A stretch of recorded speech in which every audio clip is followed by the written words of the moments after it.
എന്നാൽ ആ ഗുഹയ്ക്കുള്ളിൽ സമയം നിശ്ചലമായി. ആ ഉറക്കം എത്ര കാലം നീണ്ടു നിൽക്കുമെന്നോ, ഉണർന്നെഴുന്നേൽക്കുമ്പോൾ അവരെ കാത്തിരിക്കുന്ന ലോകം എങ്ങനെയായിരിക്കുമെന്നോ ആ യുവാക്കൾ അറിഞ്ഞിരുന്നില്ല.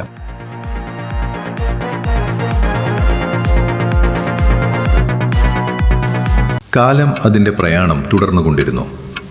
ഗുഹയ്ക്കു പുറത്ത് സാമ്രാജ്യങ്ങൾ മാറിമറിഞ്ഞു, തലമുറകൾ കടന്നുപോയി.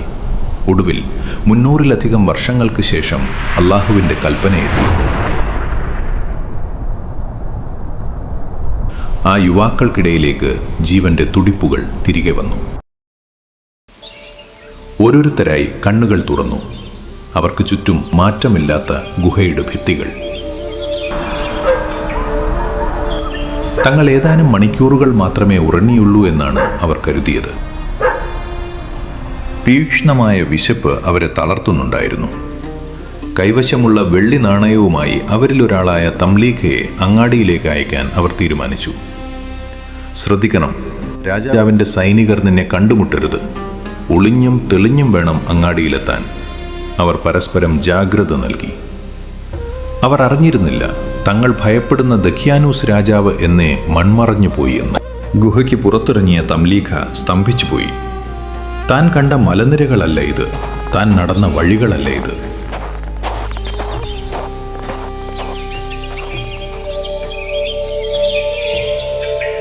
നഗരത്തിൻ്റെ കവാടത്തിൽ അയാൾ കണ്ടത് ഒരു വലിയ അത്ഭുതമായിരുന്നു. അവിടെ അള്ളാഹുവിൻ്റെ നാമത്തിലുള്ള പതാകകൾ ഉയർന്നു നിൽക്കുന്നു. ആളുകളുടെ വസ്ത്രധാരണം മാറി, സംസാരശൈലി മാറി. ഇതെല്ലാം ഒരു സ്വപ്നമാണോ എന്ന് അയാൾ സംശയിച്ചു. എങ്കിലും വിശപ്പ് സഹിക്കവയ്യാതെ അയാൾ ഒരു ഭക്ഷണശാലയിലെത്തി ആ പഴയ വെള്ളി നാണയം നീട്ടി. ആ വെള്ളി നാണയം കണ്ട കച്ചവടക്കാരൻ ഞെട്ടിപ്പോയി. 300 വർഷം പഴക്കമുള്ള ആ നാണയം കണ്ട് അയാൾ കരുതിയത് ഈ യുവാവിന് എവിടെ നിന്നോ വലിയൊരു നിധി നിക്ഷേപം കിട്ടിയെന്നാണ്. വാർത്ത കാട്ടുതീ പോലെ പടർന്നു.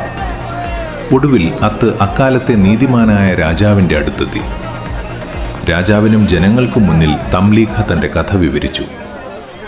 സത്യവിശ്വാസം സംരക്ഷിക്കാൻ ഗുഹയിൽ അഭയം തേടിയ ആ യുവാക്കളെ കാണാൻ രാജാവും ജനങ്ങളും ആ ഗുഹയിലേക്ക് കുതിച്ചു.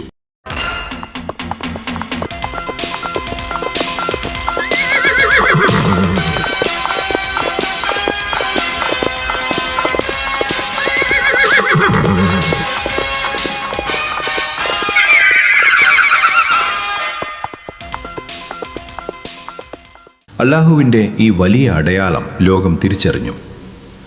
മരണത്തിന് ശേഷം ഒരു പുനർജന്മമുണ്ടെന്ന സത്യത്തിന് ആ യുവാക്കൾ സാക്ഷികളായി. രാജാവിനോടും ജനങ്ങളോടും യാത്ര പറഞ്ഞ് അവർ വീണ്ടും ആ ഗുഹയിലേക്ക് പ്രവേശിച്ചു. വിശ്വാസത്തിൻ്റെ ആ വലിയ അടയാളങ്ങൾ ഇന്നും ആ ഗുഹയുടെ ഏതോ കോണിൽ വിശ്രമിക്കുന്നുണ്ടാകാം. അല്ലാഹുവിൻ്റെ അത്ഭുതങ്ങൾ അവിടെ അവസാനിക്കുന്നില്ല.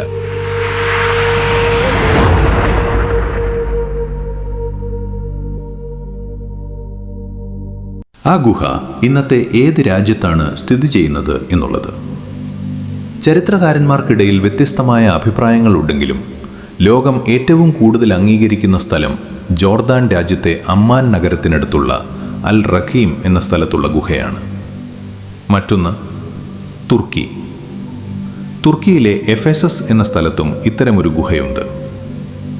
ചരിത്രപരമായി റോമൻ സാമ്രാജ്യത്തിൻ്റെ പ്രധാന നഗരമായിരുന്നു എഫെസസ്. അതിനാൽ തന്നെ ധാരാളം ചരിത്രകാരന്മാർ ഈ ഗുഹയെയും സൂചിപ്പിക്കുന്നു. ജോർദാൻ അമ്മാനിൽ നിന്ന് ഏകദേശം 7 മുതൽ 8 വരെ കിലോമീറ്റർ മാറിയാണ് ഈ ഗുഹ സ്ഥിതി ചെയ്യുന്നത്. ഇവിടെയുള്ള ഗുഹയ്ക്കുള്ളിൽ പുരാതനമായ മക്ബറകളും പള്ളിയുടെയും പണിയുടെ അവശിഷ്ടങ്ങളും കാണാം.